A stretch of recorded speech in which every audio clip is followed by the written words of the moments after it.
Hello my dear student, मैं मनोज शर्मा आपके अपने YouTube channel maths planet institute पर आपका हार्दिक स्वागत करता हूं। प्रीवियस लेक्चर में हमने प्रश्नवादी फलन के बारे में पढ़ा था और उससे रिलेटेड अपन ने दो थ्योरम कर ली थी। आज के लेक्चर में हम क्या करेंगे? आज के लेक्चर में प्रश्नवादी फलन से रिलेटेड अपन एग्जाम्पल करते हैं और कैसे उनको सोल्व किया जाता है और कैसे एग्जाम में पूछा जाता है, सब अपन इस वाले लेक्चर में पढ़ते हैं। तो देखो, पहले कल वाले लेक्चर में मैंने आपको बताया था प्रश्नवादी फलन किसको कहते हैं। पहले इसको रिकैप कर लेते हैं, थोड़ा सा समझ लेते हैं वापस से, फिर अपन उसके आगे बढ़ते हैं। देखो, प्रश्नवादी फलन क्या था कि ux, y को प्रश्नवादी फलन कब कहा जाता है? ux, y को प्रश्नवादी फलन कब कहा जाता है? सबसे पहली बात, u तथा इसके प्रथम दो कोटि के आंशिक अवकलज क्या हो? सतत हो। इसके प्रथम दो कोटि के आंशिक अवकलज सतत होने चाहिए। आंशिक अवकलज सतत हो। और दूसरा क्या है कि u क्या करे? लाप्लास समीकरण को संतुष्ट करे। और लाप्लास समीकरण क्या थी? Del two u upon del x two plus del two u upon del y two equal to 0। ये थी लाप्लास समीकरण। ये देखा था अपने प्रश्नवादी फलन के बारे में, हार्मोनिक फंक्शन के बारे में, और फिर अपन ने दो थ्योरम कर ली थी। अब आज में अपन देखते हैं कि इनके एग्जाम्पल्स कि कैसे इनको सोल्व किया जाता है। तो देखो, क्वेश्चन नंबर 1।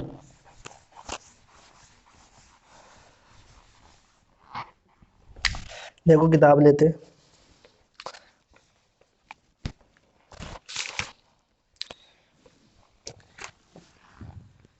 एग्जाम्पल नंबर 1, सिद्ध कीजिए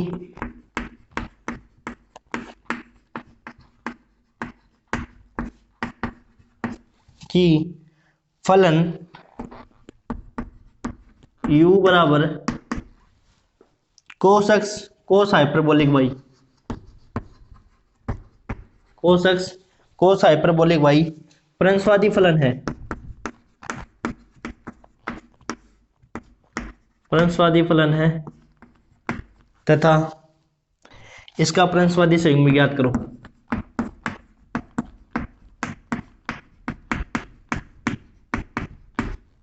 प्रश्नवादी संयुग्म ज्ञात करो। संयुग्म ज्ञात करो।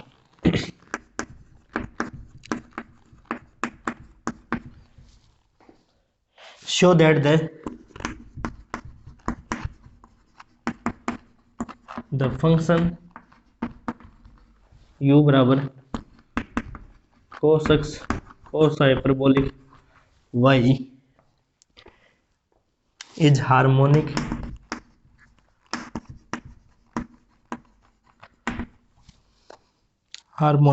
and find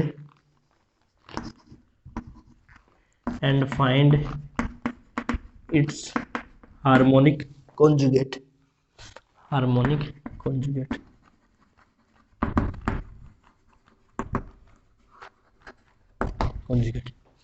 ठीक है, तो देखो क्या क्वेश्चन कहता है। सिद्ध कीजिए कि फलन u बराबर cos x cos hyperbolic y प्रश्नवादी फलन है, हार्मोनिक फंक्शन है तथा इसका प्रश्नवादी संयुग्मी हार्मोनिक कॉन्जुगेट अपने को फाइंड करना है। तो show that the function u equal to cos x cos hyperbolic y is harmonic and find its harmonic conjugate. उसका प्रश्नवादी संयुग्मी ज्ञात करना है। तो सबसे पहले देखो, आपको क्या प्रूव करना है कि u क्या होना चाहिए? Harmonic function. तो हार्मोनिक फंक्शन के लिए अपने बताएंगे कि u लाप्लास समीकरण को संतुष्ट करता है। तो फिर अपने पास u दिया हुआ है, अपन क्या करेंगे? ज्ञात v ज्ञात करेंगे। तो देखो सॉल्यूशन, u क्या दिया हुआ है? u बराबर cos x cos hyperbolic y। तो अपने को क्या निकालना है? Del two u upon del x two निकालना है, और एक क्या निकालना है? Del two u upon del y two निकालना है। ये दोनों निकालने के बाद में ऐड करना है, और ऐड करने के बाद में क्या आना चाहिए? 0 आना चाहिए। तो u क्या करेगा? लाप्लास समीकरण संतुष्ट कर देगा। फिर इसके बाद में u दिया हुआ है और अपने को क्या ज्ञात करना है? v ज्ञात करना है। तो अपने को ये दो चीजें करनी है। पहली तो ये हार्मोनिक फंक्शन के लिए होती है, दूसरा अपन क्या बताएंगे?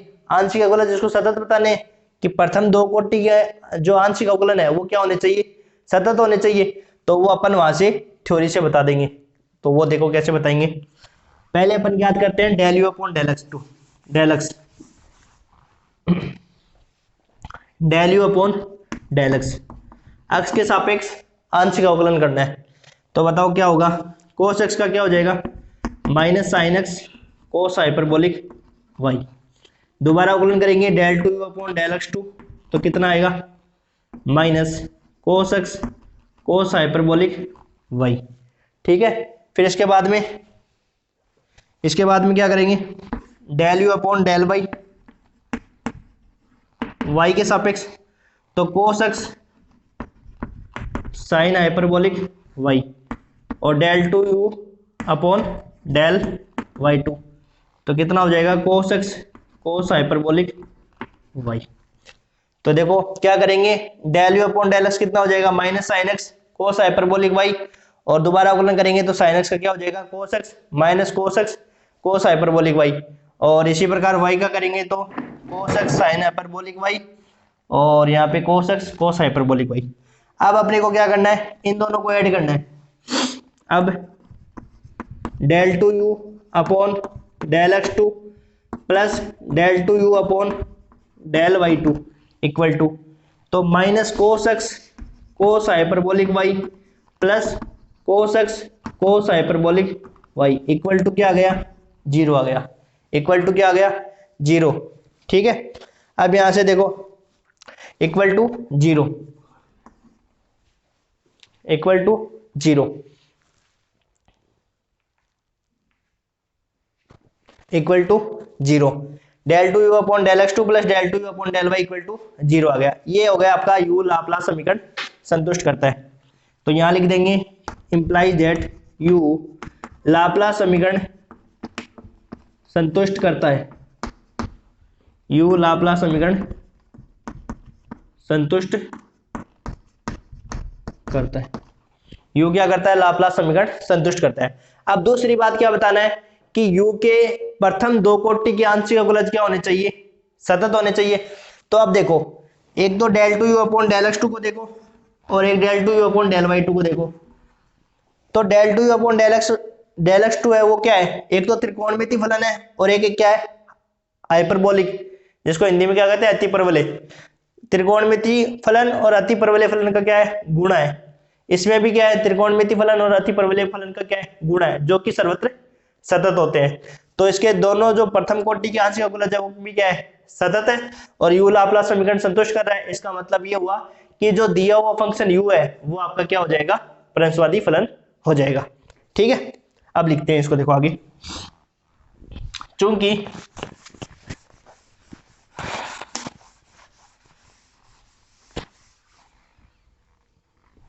यू लाप्लास समीकरण संतुष्ट हो गया तथा यू के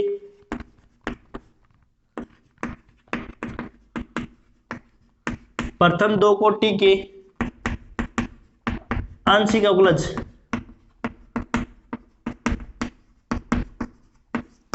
प्रथम दो कोटि के आंशिक अवकलज यू के प्रथम दो कोटि के आंशिक अवकलज त्रिकोणमिति फलन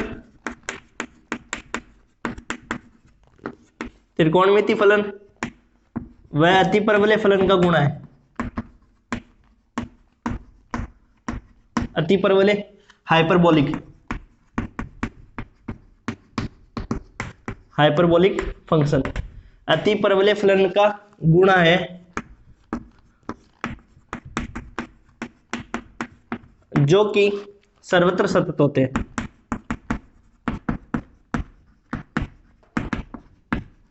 जो कि सर्वत्र सतत होते हैं।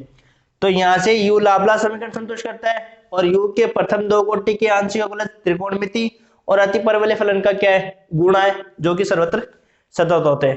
तो यहां से लिखेंगे इंप्लाइज दैट यू प्रंशवादी फलन है,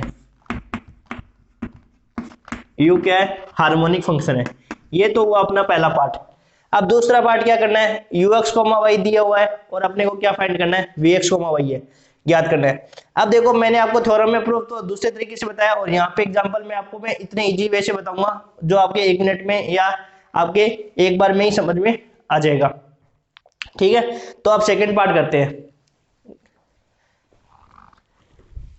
सेकेंड पार्ट पे क्या क्या वी एक्स कॉमा वाई ज्ञात करना है। कैसे ज्ञात करेंगे देखो,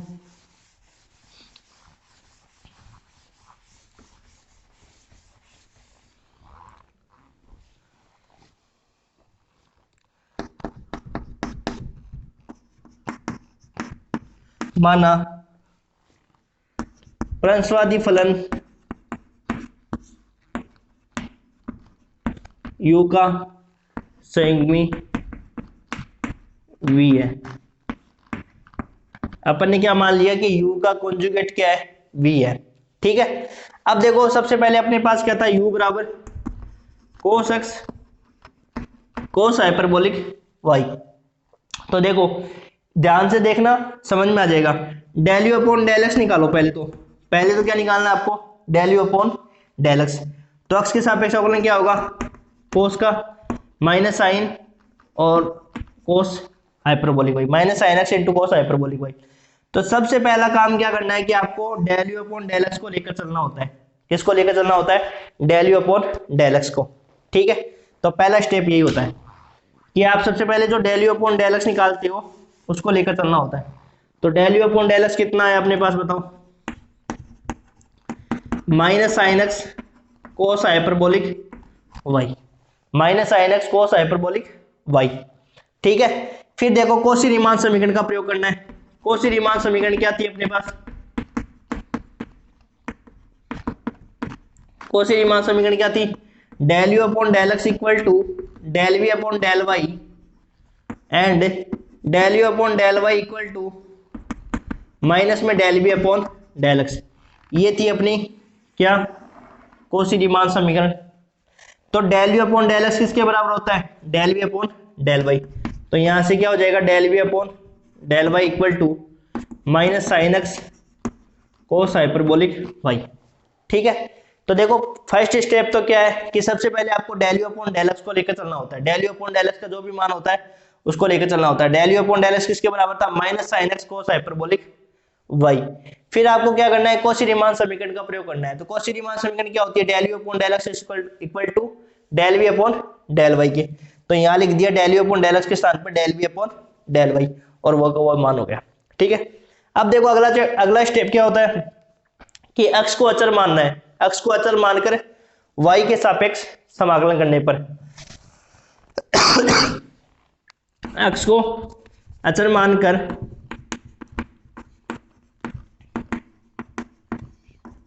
y के सापेक्ष समाकलन करने पर, x को अचर मानकर y के सापेक्ष समाकलन करने पर, तो यहाँ पे कितना हो जाएगा, v इक्वल टू, यहाँ पे क्या करना है, x को तो अचर मानना है तो ये वाला पद तो क्या हो जाएगा अचर, sin x तो क्या हो जाएगा अचर, और y के सापेक्ष क्या करना है, समाकलन करना है। तो cos हाइपरबोलिक y का समाकलन क्या हो जाएगा, sin hyperbolic y, sin x sin hyperbolic y plus में आता है कांस्टेंट, तो इसमें कांस्टेंट क्या आ जाएगा, gx। कांस्टेंट क्या मान लेंगे, gx। v बराबर क्या आ गया, minus sine x sine hyperbolic y plus gx। ठीक है, अब देखो इसमें क्या करना था अपने को, सबसे पहले del u upon del x निकाल लिया, फिर del u upon del x को अपन कौशी रीमान से कन्वर्ट कर दिया del v upon del y. फिर आपको अगला स्टेप करना है x को अचर मानकर y के सापेक्ष समाकलन, तो ये आ जाएगा gx कांस्टेंट, इसको मान लेंगे समीकरण संख्या 1।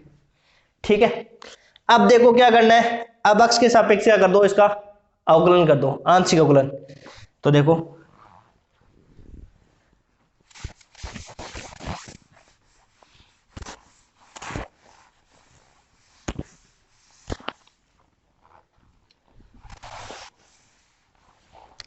समीकरण 1 का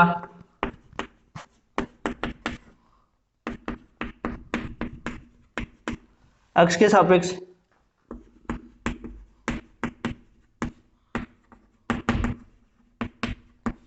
आंशिक अवकलन करने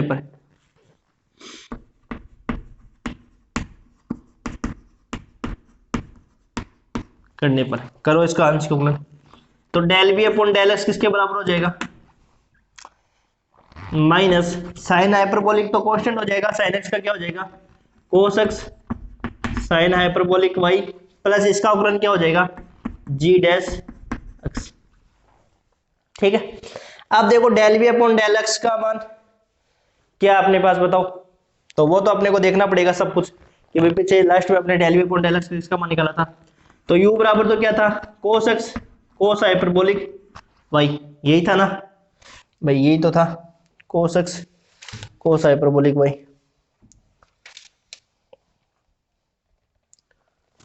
यही ना। तो यहां से क्या हो जाएगा, del u upon del x किसके बराबर आया था, sine x cos hyperbolic y, ये माइनस का। और फिर del two u upon del x उसकी जरूरत है नहीं। तो del u upon del y का मान कितना आया था अपने पास भाई, तो वाई के सापेक्ष cos x sine hyperbolic y आया था, यही तो आया था। अपने को क्या निकालना है, del v upon del x किसके बराबर होता है, कौशी रीमान समीकरण का प्रयोग करना है, del v upon del x minus del u upon del y के। तो ये मान हो जाएगा अपने पास माइनस का del u upon del y equal to minus का cos x sine hyperbolic y plus g dash x. तो del u upon del y का मान कितना है, cos x sine hyperbolic y. तो यहां से हो जाएगा माइनस का cos x sine hyperbolic y.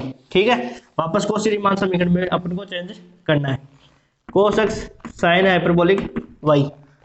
तो यहां से हो जाएगा अपने पास cos x plus g dash x. ठीक है, अब देखो ये और ये के पद क्या हो जाएगा, कैंसिल आउट। तो यहां से जी डैश एक्स किसके बराबर हो जाएगा, 0 के बराबर। तो यहां से जी एक्स किसके बराबर हो जाएगा,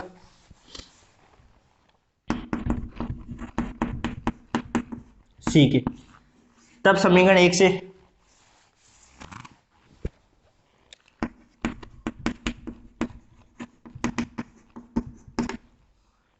वी एक्स को वाई बराबर किसके आ जाएगा, minus sine x sine hyperbolic y plus c. ये आपका क्या हो जाएगा, हार्मोनिक कॉन्जुगेट। ये आपका क्या हो जाएगा, हार्मोनिक कॉन्जुगेट। ऐसे अपन निकालेंगे। एक एग्जांपल में थोड़ा कम समझ में आएगा, दूसरे एग्जांपल में और अच्छे से क्लियर हो जाएगा। ठीक है, तो देखो दूसरा एग्जांपल करते हैं, ये लिख लो।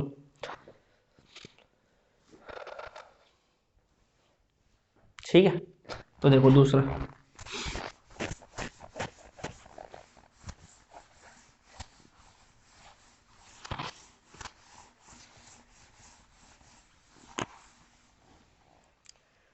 अगला एग्जांपल लिखते हैं।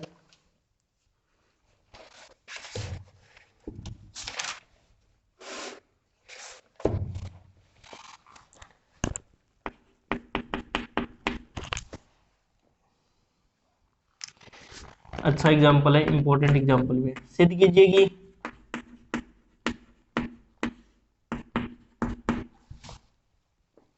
फलन u x comma y equal to x cube minus 3xy² प्रंसवादी है, प्रंसवादी है तथा इसका संयुग्मी वी एक्स कोमा वाई ज्ञात करो।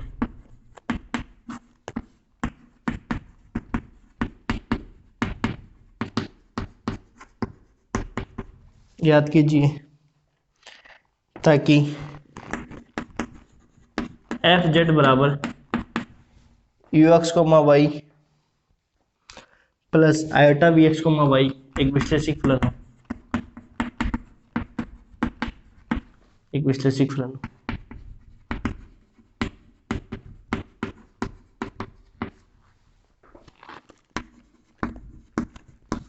इंग्लिश में लिख सकते हो, prove that the function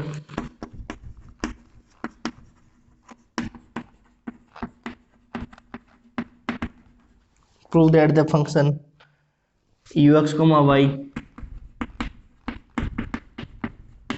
x cube minus 3xy² is harmonic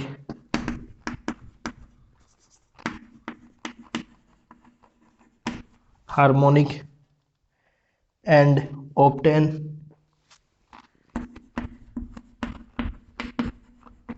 its conjugate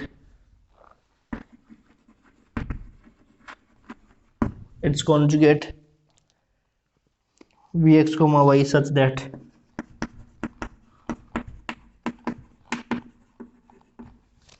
F z equal to u x comma y plus iota v x comma y is analytic.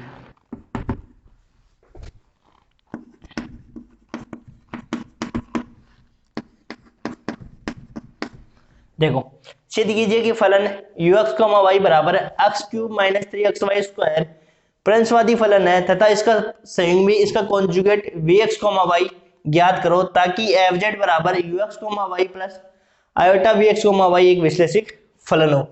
Prove that the function u x comma y equal to x cube minus 3xy square is harmonic and obtain its conjugate vx comma y such that fz equal to ux comma y plus iota bx comma y is analytic।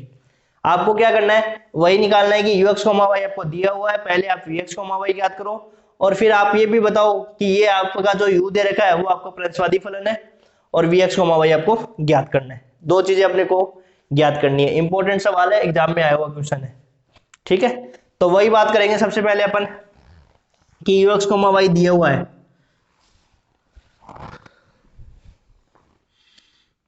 तो ux comma Y क्या दिया हुआ है x cube minus 3xy square.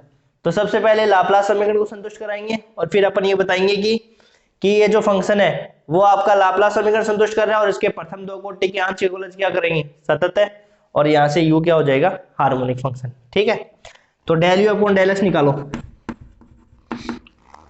X के सापेक्ष आंशिक अवकलन क्या हो जाएगा 3x square minus 3y square.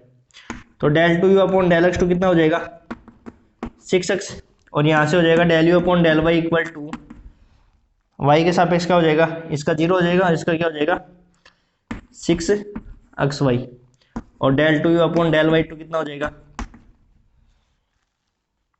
Minus 6x। ठीक है, अब del two u upon del x two plus del two u upon del y two, तो इसका क्या आया 6x और इसका माइनस का 6x इक्वल टू 0। इसका मीनिंग हुआ कि u क्या कर रहा है लाप्लास समीकरण संतुष्ट कर रहा है।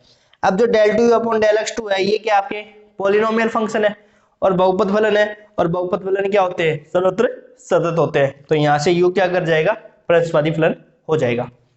तो देखो यहां लिखेंगे u लाप्लास समीकरण है संतुष्ट करता है, u लाप्लास समीकरण संतुष्ट करता है।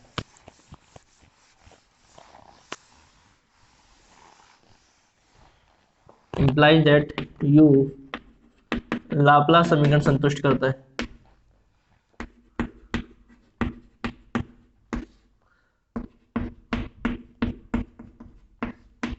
संतुष्ट करता है चूंकि u तथा इसके प्रथम दो कोटि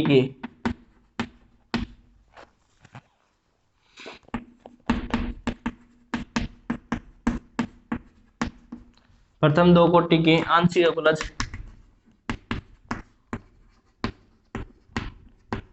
बहुपद फलन है। u तथा इसके प्रथम दो कोटि के आंशिक अवकलज बहुपद फलन है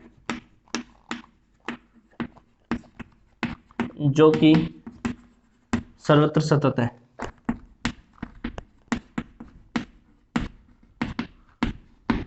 अतः u प्रंसवादी फलन। तो प्रंसवादी फलन अपन ऐसे बता देंगे। ठीक है, अब अपने को दूसरा क्या निकालना है हार्मोनिक कॉन्जुगेट। तो हार्मोनिक कॉन्जुगेट के लिए सबसे पहले आपको पता है कि del u upon del x का फाइंड करना होता है। Del u upon del x अपने पास है निकाला हुआ है। तो सेकंड पार्ट माना प्रंसवादी फलन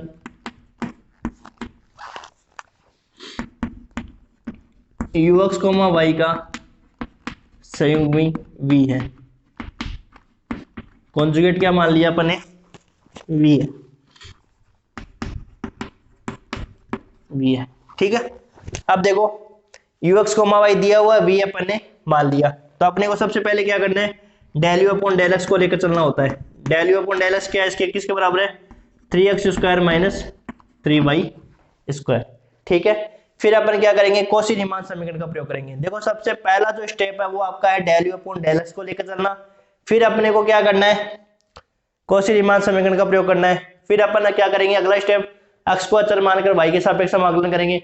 फिर जो भी आता है वो भी अपना आंसर होता है, लेकिन अपने को जी एक्स का मान निकालना होता है। उसके लिए पहले एक्स के सापेक्ष आंशिक अवकलन करेंगे और फिर जो मान आता है उसको अपन पहले कॉची रीमान समीकरण से पुट करेंगे, प्रतिस्थापित करेंगे और फिर अपन उसको आंसर रख के फिर अपन जी एक्स की वैल्यू निकालते हैं। तो देखो कॉची रीमान समीकरण क्या होती है,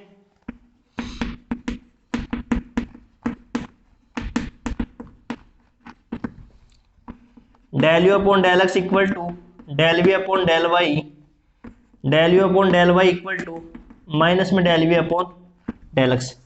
तो बताओ del u upon del x किसके बराबर हो जाएगा, del v upon del y की। इसके बाद में क्या करेंगे, एक्स को अचर मानकर इनके मान लिख लो। देखो del u upon del y का मान चाहिएगा अपने को माइनस में 6xy, यही मान हुआ ना। अब देखो तो देखो x को अचर मानकर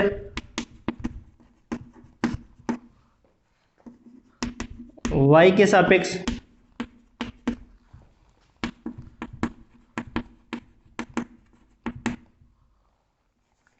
x को अचर मानकर y के सापेक्ष समाकलन करने पर, तो समाकलन करेंगे तो यहां से क्या आ जाएगा समाकलन, इसका तो हो जाएगा b और इसका समाकलन करेंगे तो 3x स्क्वायर y और इसका आ जाएगा 3y क्यूब अपॉन में 3 प्लस gx। तो यहाँ से b बराबर क्या हो जाएगा, 3x square y minus y cube plus gx। ये आपका आंसर होगा, पर आपने को gx की वैल्यू और निकालनी पड़ेगी, gx की वैल्यू और निकालनी है और gx की वैल्यू आते ही ये आंसर आपका हो जाएगा। अब अपने को क्या निकालना है, gx की वैल्यू। इसके लिए अपन क्या करेंगे, x के सापेक्ष आंशिक अवकलन। तो करो इसका x के सापेक्ष आंशिक अवकलन, इसको दे देंगे समीकरण संख्या 1। समीकरण 1 का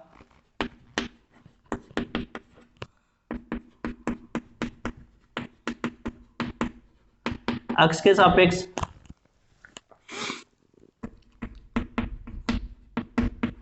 आंशिक अवकलन करने पर करो। देखो del v upon del x equal to x के सापेक्ष आंशिक अवकलन करना है। देखना तो 3 और y तो कांस्टेंट है, 3y तो कांस्टेंट, एक्स स्क्वायर के क्या हो जाएगा 6xy हो जाएगा और y क्यूब का क्या हो जाएगा 0 प्लस g डैश एक्स। ठीक है, अब देखो del v upon del x किसके बराबर हो जाएगा, del v upon del x किसके बराबर हो जाएगा, minus del u upon del y, Cauchy Riemann समीकरण से।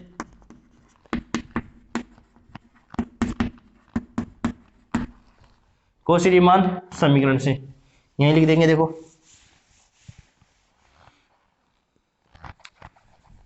ये लिखा हुआ है कॉची रीमान समीकरण से।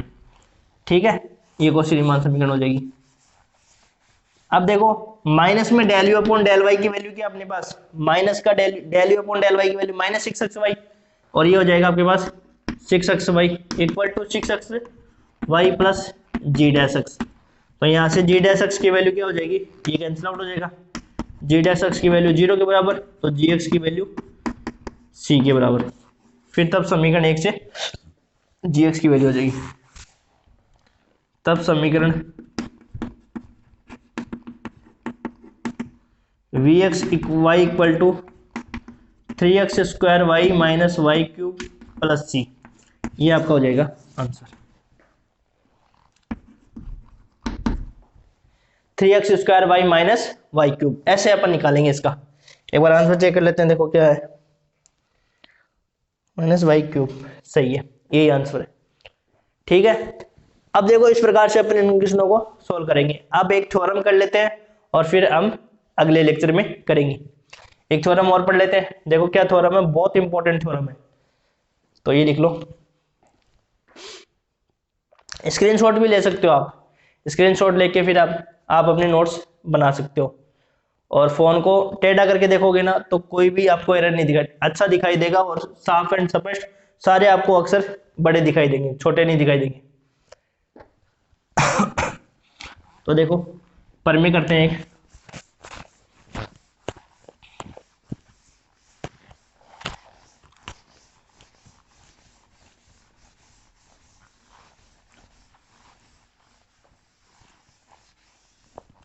आपकी कोई भी क्वेरी जो कोई एग्जांपल समझ में नहीं आया, कोई थ्योरम समझ में नहीं आई, तो आप मेरे को कमेंट सेक्शन में आप लिख के बता सकते हो, ठीक है। तो देखो अगली थ्योरम करते हैं।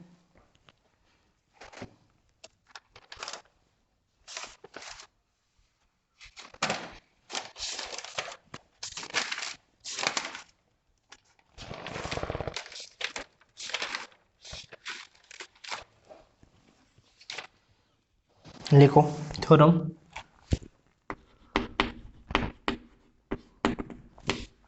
इंपॉर्टेंट थ्योरम है ये। माना एफ जेड एक प्रदेश में अचर है,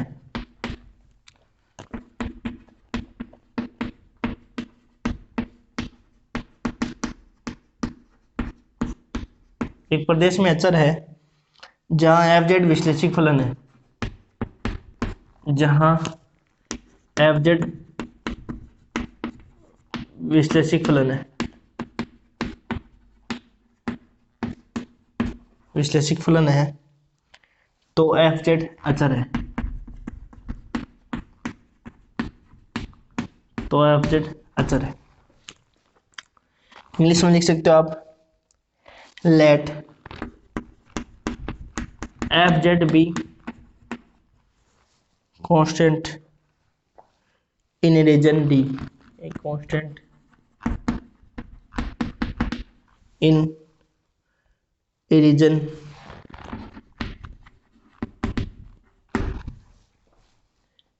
where fz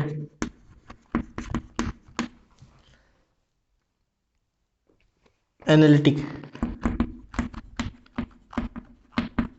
then fz is constant, fz is constant।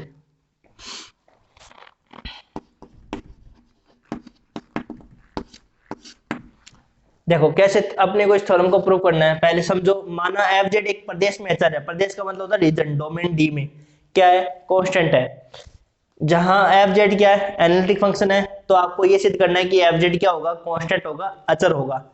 तो let f z be a constant in a region D where f z is analytic then f z is constant. आपको ये सिद्ध करके दिखाना है कि एफ जेड एक प्रदेश में अचर है, कांस्टेंट है, और एफ जेड आपको एनालिटिक दे रखा है। एनालिटिक का मतलब क्या होता है कि आप उसमें कौशी रीमान समीकरण का यूज कर सकते हो। फिर आपको ये सिद्ध करना है कि एफ जेड क्या होगा, कांस्टेंट होगा, अचर होगा। तो देखो सबसे पहले कैसे प्रूव करेंगे, स्ट्रक्चर बना लेते हैं अपन थ्योरम की और फिर अपन इसको लिखते हैं। तो देखो एफ डैश क्या है, सॉरी एफ जेड है, वो आपके पास क्या दे रखा है, कांस्टेंट दे रखा है। कांस्टेंट है तो इसका मतलब सी मान लेते हैं, लेट सी या से सी मान लिया, ठीक है। अब अपने को पता है मॉडुलस का मतलब क्या होता है, भाई मॉडुलस जेड का मतलब क्या होता है, x square plus y square ही होता है। तो यहाँ पे क्या हो जाएगा, u plus iota v equal to c. बताया था ना स्टार्टिंग की जो पहला लेक्चर है उसमें, एफ जेड बराबर क्या होता है, u x comma y plus iota v x comma y. तो आप एफ जेड को क्या लिख सकते हो, u प्लस आयोटा वी। तो यहां से देखो ये हो जाएगा आपके पास u square plus b square equal to c. भाई u प्लस आयोटा वी कैसे निकालते हैं, एक्स प्लस आयोटा का वाई का रियल पार्ट का स्क्वायर प्लस इमेजिनरी पार्ट का square, square both side square कर लेंगे। तो u square plus b square equal to c square. फिर ये एक बार इसका एक्स के सापेक्ष एक बार वाई के सापेक्ष आंशिक अवकलन कर देंगे। और उसके बाद में अपने को दिखाना क्या है, देखो एफ जेड को आपको कांस्टेंट दिखाना है। एफ जेड कांस्टेंट का मतलब जैसे मान लो इसमें जो अपने पास u वाला पद है वो भी जीरो आना चाहिए और v वाला पद भी क्या आ जाए, जीरो आ जाए। तो जीरो प्लस आयोटा जीरो, तो ये हो जाएगा एफ जेड बराबर जीरो, मतलब कांस्टेंट पद हो जाएगा। तो देखो कैसे प्रूव करेंगे इसको, समझते हो लिखते भी है।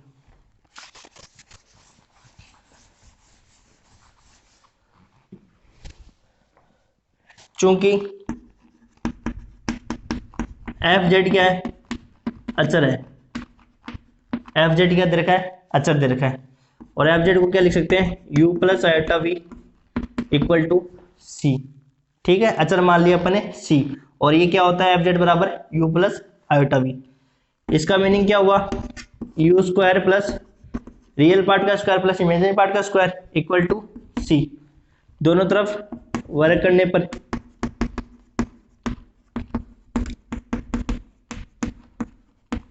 तो वर्क करेंगे तो यहां से मिलेगा u square plus v square equal to c square. ये हो गई आपके पास समीकरण संख्या 1।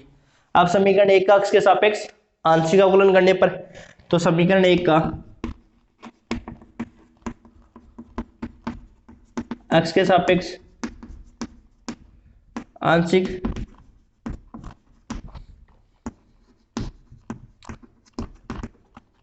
अवकलन करने पर तो करो 2u del u upon del x plus 2v del v upon del x equal to 0, और ये 2 है ना उधर चला जाएगा, तो यहां से क्या हो जाएगा अपने पास,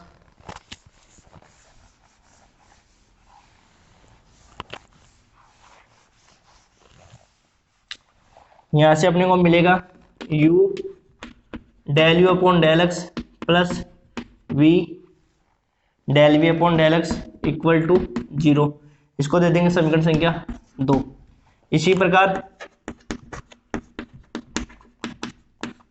समीकरण 1 का y के सापेक्ष आंशिक अवकलन करने पर, समीकरण 1 का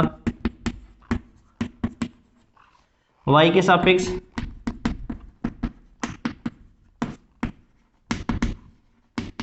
देखो इनको समझाने की क्या जरूरत है, आंशिक अवकलन आपको करने आते हैं, फर्स्ट ईयर में पढ़ा आपने। अवकलन करने पर आंशिक अवकलन करो तो यहाँ पे देखो अवकलन क्या होगा, 2u del u upon del y plus 2v del v upon del y equal to 0। ठीक है, वही 2 उधर चला जाएगा कॉमन लेकर, तो यहाँ से हो जाएगा u del u upon del y plus v del v upon del y equal to 0। ये हो गई आपके समीकरण संख्या 3। अब देखो यहाँ इंपॉर्टेंट है, ये तो अपन ने क्या कर दिया था, 2 बार डिफरेंशिएशन, एक बार डिफरेंशिएशन कर दिया x के सापेक्ष, एक बार कर दिया y के सापेक्ष। अब देखो आप समझो, इसमें अपन जानते हैं कि एफ जेड क्या है, विश्लेषिक फलन है। एफ जेड क्या है, विश्लेषिक फलन है। विश्लेषिक फलन है इसका मतलब एफ जेड कौशी रीमान समीकरण संतुष्ट करता है। तो कौशी रीमान समीकरण में क्या हो जाएगा आपके पास, del u upon del x equal to del v upon del y, और del u upon del y equal to minus में del v upon del x. तो अपन क्या करेंगे कि एफ जेड विश्लेषिक फलन है तो कौशी रीमान समीकरण से और कौशी रीमान से इन समीकरणों को चेंज करेंगे। तो देखो del u upon del x, u del u upon del x plus v del v upon del x के स्थान पे क्या लिख सकते हो आप, माइनस का del u upon del y, और u del u upon del y plus v del v upon del y, तो del v upon del y के स्थान पे क्या लिख सकते हो, del u upon del x लिख सकते हैं। तो देखो ये लिखते हैं, चूंकि एफ जेड विश्लेषिक फलन है,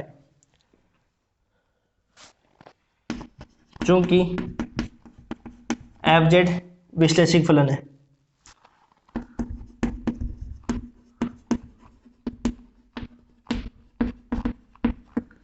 तब कौशी रीमान समीकरण से, कौशी रीमान समीकरण क्या होती है, del u upon del x equal to del v upon del y and del u upon del y equal to minus में del v upon del x. ये कौशी रीमान समीकरण होती है। तो इसको मान लिया समीकरण 4। समीकरण 4 का समीकरण 2 और 3 में प्रयोग करने पर प्रयोग करेंगे। देखो समीकरण 4 का समीकरण 2 व 3 में प्रयोग करने पर करो, देखो प्रयोग। समीकरण 4 का समीकरण 2 व 3 में, अब देखो ये समीकरण और ये समीकरण, इसमें अपन कौशी रीमान समीकरण का क्या करेंगे, प्रयोग करेंगे। क्यों, क्योंकि फलन एफ जेड क्या है, विश्लेषिक फलन है। तो देखो प्रयोग करेंगे तो क्या मिलेगा अपने पास, v del v upon del x के स्थान पे लिख सकते हो माइनस का del u upon del y. तो समीकरण क्या हो जाएगी आपके पास, ये हो जाएगी समीकरण। करो देखो, यहाँ पे क्या लिखना है अपने को, सिर्फ del v upon del x के स्थान पे क्या लिख दोगे, माइनस का del v upon del y. ये आपकी समीकरण हो गई 4 5। कर लिया, इसको हटा देते हैं। देखो अपने पास जो समीकरण थी उसमें अपने क्या कर दिया, प्रयोग कर दिया। अब इसमें प्रयोग करो, देखो इस वाले में क्या करोगे प्रयोग, del v upon del y के स्थान पे क्या लिख दोगे, del v upon del x. तो यहां से हो जाएगी u del u upon del y, और यहाँ पे हो जाएगा आपके पास del v upon del y के स्थान पे क्या है, del u upon del x. तो देखो अपन क्या कर रहे हैं, देखो अब u में क्यों चेंज किया है, देखो दोनों टर्म्स u में चेंज कर दिया, इसलिए चेंज कर दिया कि अपन u को क्या बता देंगे पहले, भाई एफ जेड को एनालिटिक बताना है ना, तो u को अपन क्या बता देंगे, कांस्टेंट बता देंगे, u को अपन 0 बता देंगे, तो u को 0 बता देंगे। इसी प्रकार क्या हो जाएगा, v को 0 हो जाएगा, और v को 0 हो जाएगा तो फंक्शन क्या बन जाएगा, आपका कांस्टेंट बन जाएगा। देखो फंक्शन कैसे हो जाएगा, फंक्शन क्या होता है, एफ जेड किसके बराबर होता है, u प्लस आइटा v के बराबर ही तो होता है। u को अपन 0 बता दिया और v को अपन 0 बता दिया, तो 0 प्लस आइटा 0, 0 फंक्शन, और 0 फंक्शन का मतलब क्या होता है, कांस्टेंट फंक्शन। ऐसे अपने को बताना है, ठीक है। तो देखो ये समीकरण अपने के पास कन्वर्ट हो गई, ठीक है, ये समीकरण हो जाएगी 6। अब यहां से मान निकाल लो बस। यदि मैं समीकरण 4 को अपने पास del u upon del x का मान निकालो, del v upon del u upon del x बराबर 0 दिखा दो, del u upon del y equal to 0 दिखा दो। तो समीकरण 5 को मैं किससे गुणा करूं बताओ, यदि मैं समीकरण 5 को किससे गुणा कर दूं, u से गुणा कर दूं, और समीकरण 6 को v से, तो u से इसको गुणा करूंगा तो क्या मिलेगा, u स्क्वायर मिल जाएगा, और साथ में del u upon del x, ऐसे कर भी देख सकते हो, u v del u upon del y, और यहाँ पे क्या मिलेगा बताओ, u v del u upon del y, और यहाँ पे क्या हो जाएगा अपने पास v square del u upon del x. ये दोनों पद जुड़ जाएंगे, ये पद कैंसिल आउट हो जाएंगे, तो यहाँ पे u square plus v square del u upon del x. तो देखो लिख भी सकते हो, देखो गुणा करके, u square del u upon del x minus u v del u upon del y equal to 0, और v से गुणा करोगे तो u v del u upon del y plus, अब कर लो, जोड़ेंगे अपन इस पद को, तो ये वाला पद ये वाले पद से कैंसिल आउट हो जाएगा ना, ये वाला पद ये वाला पद कैंसिल आउट, तो यहाँ से मिल जाएगा अपने पास u square plus v square del u upon del x equal to 0। अब देखो दो का भाई स्क्वायर है वो, ये तो ये वाला पद 0 होगा, या ये वाला पद 0 होगा, तो ये वाला पद तो क्या होगा, नॉट इक्वल टू 0, तो ये वाला पद 0 हो जाएगा, तो del u upon del x equal to 0, तो ये वाला पद क्या हो जाएगा, 0 हो जाएगा। अब इसी प्रकार लिख सकते हो डायरेक्ट भी। अब क्या करो कि समीकरण 4 को किससे गुणा कर दो, इसको v से गुणा कर दो और इसको u से कर दो, ऐसे ही है ना। अब तो कर सकते हो आप खुद भी कि समीकरण जो 5 है आपके पास, इसको तो v से गुणा कर दो, और समीकरण 6 उसको u से गुणा कर दो, बस मान निकालना है। छोटी क्लास में कैसे निकालते थे, del u upon del x और del u upon del y 0 दिखाना है। तो देखो समीकरण 5 को निकालो, 5 को v से गुणा करो, u v del u upon del x, v से गुणा कर रहे हैं ना, और ये हो जाएगा v square del u upon del y equal to 0। फिर क्या कर रहे हैं, इसको u से कर रहे हैं, u square del u upon del y, और ये हो जाएगा u v del u upon del x equal to 0। अब के बाद क्या कर रहे हैं, घटा रहे हैं, तो घटा रहे हैं तो ये वाला पद कैंसिल आउट हो जाएगा, ये बनेगा आपके पास minus u square minus u square, और ये हो जाएगा del u upon del y. तो यहाँ से v square plus u square तो नॉट इक्वल टू 0, तो यहाँ से del u upon del y क्या आ जाएगा, 0 के बराबर आ जाएगा। तो यहाँ से del u upon del x 0 आ गया, यहाँ से del u upon del y equal to 0 आ गया, ठीक है। तो यहाँ से u क्या हो जाएगा, कांस्टेंट फंक्शन हो जाएगा। तो देखो आगे क्या लिखेंगे, del u upon del x भी 0 और del u upon del y भी 0। तो del u upon del x किसी भी फंक्शन का या किसी भी मान लो नंबर होता है, जैसे 5 है, 5 का जो अपन पार्शियल डिफरेंशियल करेंगे तो क्या आएगा, 0 ही आएगा ना। इसका मतलब वो फंक्शन क्या है, कांस्टेंट है। किसी के अवकलन का मान यदि 0 आ रहा है, इसका मतलब वो फंक्शन क्या है, कांस्टेंट ही तो होगा ना। कांस्टेंट का ये अवकलन क्या होता है, 0 होता है। तो लिखेंगे अतः